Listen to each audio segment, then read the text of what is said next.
in our time when we was young bucks, it was kid up. It was kid up. Mad. Oh, sick. Yeah. This kid up, if a kids watch Kid Up now, they wouldn't relate to it because it's not grime no more. Nah, You know what I mean? And it's not a baseball bat. Yeah, it's acid and knives.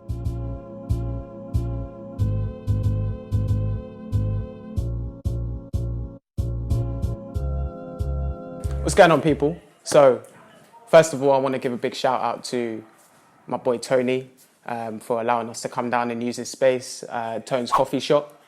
I'll put some details in the descriptions or the comments or whatever so you guys can find out where it's at. But yeah, enough love to him. And yeah, sitting here with my boys, one from Casual Ballers and another guy that I've actually just met recently, but also very recently. When I say recent, I'm talking like, what, 3 days? Today was the first time of meeting. So Yeah, first time we get to link. But that's how the world works, man. Social media. Isn't it? legit, bro. Real talk.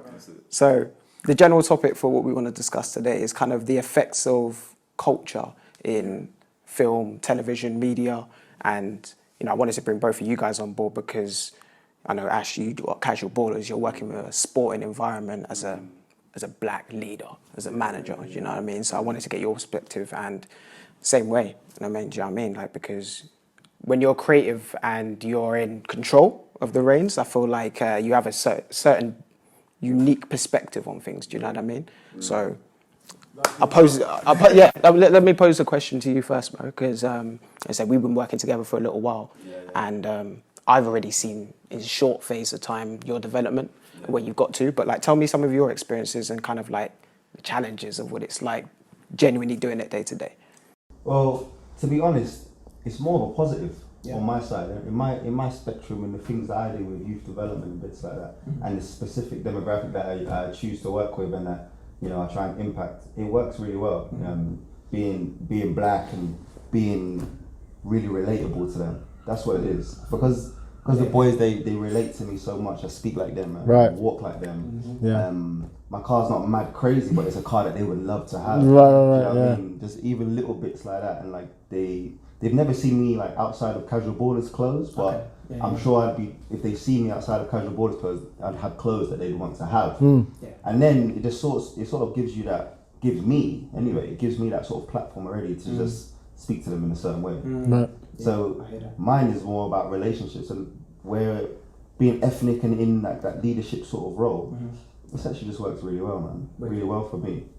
And then when it comes back now, and then we start conversing, I can just relate to them in a way, and I can talk to them about like bits and bobs away from football, away from school, and talk to them about life. Day-to-day life. And I'm speaking to them and saying stuff like, when I was your age, I was the same, bro. I was the same, speaking like an old man. And I was your age, I was the same, trust me, but this happened. Don't let that happen to you.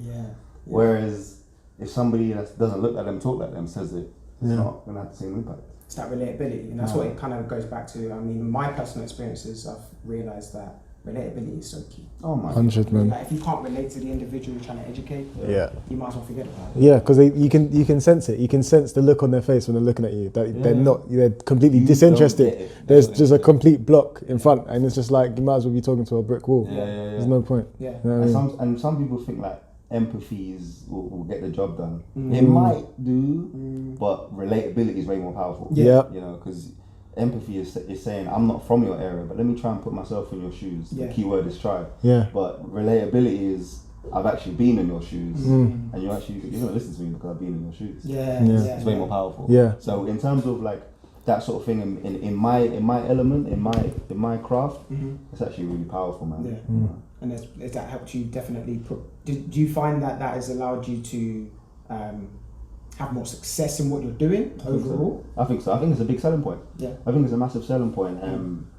It's a charitable organisation, so it's a bit of a hybrid. So it's a charitable organisation, so I'm able to apply for funding. And I always think that if these funders came to see a session, and seen who was actually running the session, they'd be like, okay, I get it. It's so hard to put it into words when I'm writing up a funding application, but you do it, you know what I mean? You do it in words that they understand. But when they come, they okay, this is more than words. He's relating to these young people in a way that school isn't, home may not be, family may not be. And and just even people, you know, like yourself and other people have come just to see the session, and the sort of words that they've said is, you know, it's like you're like an older brother to them and a mentor. Because you are, man. At the end of the day, that's exactly what you are. Do you know what I mean? That's exactly what you are. Yeah, and I don't think I would have that sort of relationship with them if I wasn't from where I'm from. Yeah. Right. Yeah. So it's that culture, that experience, and being able to pass it along, not just learning it. And this is one of the things I touch on a lot is representation. Yeah. Like if you're explaining a certain point about a demographic, a culture, anything, having people that have lived it, I think is still number one key. Yes, you can learn it, but then to go and give that information to somebody else when it's not really authentic for yourself. Exactly. It feels disingenuous. Yeah. I've heard someone speak and they say you can read all about China, you can know everything about China, you can tell me everything you think you know about China, but if you haven't been to China, you can't tell me what China is like. 100%. So you've got to live it, like 100%. And that's a key thing, I think, about just life in general, just about learning about experiences. It's like, if you can't just, there's no point in trying to indulge in something that, it's all right that you have an interest in it, but don't try and pass it on as gospel, or try and pass on what you have as, because you're then, don't get me wrong, it could help someone, but then again, it's not, they could learn it, they could find that information from a much better source than yourself. Like, just stick to your hobby. Do you know what I mean? Stick to your, do you know what I mean? Do you know what I mean? Yeah, you may like Chinese food, but like you don't know what China's like. If someone asks you what China's like, just know that you like Chinese food. You know what their food tastes like. Just you go to China. You know what I mean? You go to China. You find out what China's like. I don't know. So kind of both what you're saying is kind of like that. It's not necessarily location, it's that experience. And that goes on to that point of what we talked about earlier this morning with Poet and the Chucky podcast, when they was talking about the latest scenario with this View Cinema and the Blue Ray. Boy, have you seen it? I haven't seen it, but it's crazy, man. What's going on? I know what happened, but I haven't seen the actual movie. I Is it? The movie yet, either, Sick. so. Is it I good? think the first, I was halfway through it and I was like, I just love that sort of stuff anyway. I just love the story. I just love a sort of a message in the movie. There's like a massive message in the movie. So halfway through, I started to realize like, oh, this is so clever, because in our time when we was young bucks, it was kidulthood. So it was kidulthood. Mad. Oh, sick. If kids watch kidulthood now, they wouldn't relate to it because it's not grime no more. Nah. What I mean? And it's not a baseball bat. It's acid and knives. You know what I mean? So now so this felt like an evolutionized kidulthood. For sure, 100%. I never thought of it that way. That's mad. That's so true though. They would never relate to it. Because the music in the background. So if you watch the movie, it's like in maybe about 25% of it, it's low key like a sing along, if you know the lyrics. A little bit. So no, but that's Ratman though. That's Ratman though. That's exactly how he does his things. So you think about Sharo's story, that's exactly how he like. That's how he does it. But go on. So the story will come out, and then like there'll be a freeze frame, and this Don comes out of nowhere. And he just starts rapping about like what's going on. That's right. Because that's like it might be the guy, bro. I don't know the guy. Spoken word. Exactly. Perfect, like that. So about 25% of it is that. But in the way that he raps and the beat that he's rapping to is a drill beat. Okay. Do you know what I mean? And all and the soundtrack is drill. Cold. Which is what the kids were. Exactly. And that was the kind of point that like I think there was arguing back and forth on the podcast, was that Poet is saying we need to really attack this lane. And you know, my perspective, I leaned a little bit more at Chucky. I was like, personally, because I was thinking there are different types of people. Of course, that is the biggest, the grandest. You know, you're going to get the most popularity, notoriety, whatever. But if we expand our horizons, you include so much more of the demographic. If you know what I mean. So like people like ourselves outside of London who get it. We get the lingo, we get the language, we grew up with it. Same way. But because we didn't have the postcode, you can't be like N17, you can't be like, I'm from Ends or whatever. Like, you kind of feel like Ends for us is a bit different. It still Ends because we relate to it, but I think it's just unique because we have a much more diverse culture of people around us. And the interesting thing about what Poet is saying is it's like, so like you were saying how we grew up with kidulthood and adulthood, and now it's not like only people in London watch Kidulthood and Adulthood. We all watched it. You see what I'm saying? I was in where I live. I was at my house watching it. I wasn't in London.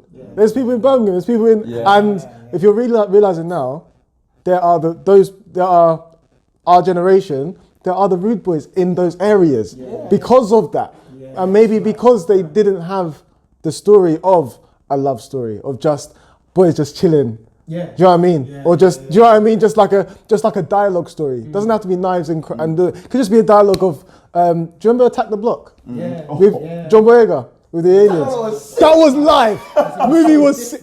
Don't get me wrong, there was still a bit roadman energy in it, don't get me wrong, but the storyline is different. It's completely different, and it's showing us, or young people, not just black people, but young people, that we don't need to have, our stories don't just have to be about a conflict or fighting. It can just be like, right, I like that girl, and my brethren likes that girl, and the whole movie is just based about that and that struggle. But they're linked. Do you see what I'm saying? Exact same. Exactly. Yeah. I love that you brought up Attack the Block, because you look at it and the rude boy is actually the hero. Yeah. And normally he's the villain in life. Yeah. He's the villain. And another point I was going to add on to that was, it's interesting that we talk about being able to propel into different lanes. That movie, I mean, I watched there was a special on BBC, I think it was like 6-7 months ago, I can't remember. And they was talking about black culture, black actors and actresses and things like that. And John Boyega told the story of how he literally kind of got Star Wars because of Attack the Block. Makes sense. The director, when he again sat down with him, J.J. Abrams. I think I've seen this, yeah, I think I've seen this. He was just kind of like, I really liked your character, and it's different. Now, that's a completely different movie they got in that attraction, so shouldn't we maybe try to do things that are much more different? Then maybe we could be in those kind of lanes, and there could be more John Boyegas. 100%, yeah, no, because if we're just who else? If we look at, okay, he's a little bit older, he's not the young generation, but these are what black actors want to grow up to be, like Chiwetel. Like, they want to be those kind of people. They want to be like Idris. Idris isn't like a drug lord in all of his movies. He's not like, do you know what I mean? He's played a variety of characters. And if that's what we want to step up to, why are we not practicing those roles? Why are these young black actors and actresses playing these roles as well? Don't get me wrong, I loved freaking... God, escape me now. Top Boy. Loved it. Loved it. It's mad. But then again, he also did another thing. He did like a rendition of, I think it was Long Island? Oh yeah, sure. No, I haven't. Not Long Island. Small Island. Okay. It's like a Jamaican... I think I know what you're talking about. I've seen the trailer. It came out like 2006 or something. And he played a Jamaican soldier that came, not soldier, but like, immigrant / kind of thing. He came over.